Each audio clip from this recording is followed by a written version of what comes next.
Ouagadougou est connue pour être la capitale africaine des deux roues.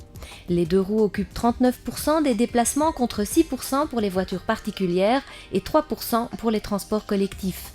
Le Burkina possède un fort taux d'équipement des ménages en véhicules deux roues motorisés, soit 150 engins pour 100 ménages contre 22 voitures pour 100 ménages. Le transport en commun urbain reste un des points faibles du secteur des transports au Burkina Faso.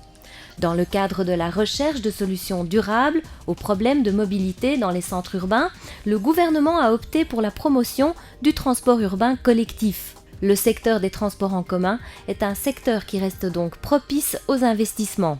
Le secteur du transport interurbain est lui en plein essor depuis quelques années. Il se caractérise par un parc en bon état et une qualité de service en amélioration continue, avec la création de nombreuses compagnies de transport qui assurent la liaison entre les différentes villes du pays. Son développement résulte de plusieurs facteurs parmi lesquels l'amélioration notable du réseau routier national et régional et la multiplication des gares routières modernes. Le chemin de fer revêt une importance primordiale pour le Burkina Faso en raison de sa situation de pays enclavé. Le Burkina utilise les ports de ses voisins, Côte d'Ivoire, Ghana, Togo et Bénin, pour importer et exporter ses marchandises. Seul le corridor vers le port d'Abidjan en Côte d'Ivoire utilise le rail. Les autres empruntent la route. La desserte aérienne des principales villes des pays voisins et européens à partir de l'aéroport international de Ouagadougou est assurée par des compagnies aériennes, notamment Air Burkina, Air Algérie, Air France, Ethiopian Airlines, Brussels Airlines, Royal Air Maroc, Ghana Airways, Askai, etc. L'accent est mis sur le maintien à la pointe de la technologie en matière aéronautique des deux aéroports internationaux de Ouagadougou et de Bobo-Dioulasso.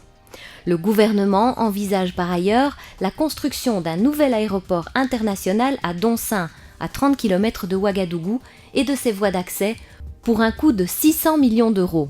En matière d'infrastructures terminales, la Chambre de commerce et de l'industrie du Burkina a construit un port sec à Bobo-Dioulasso.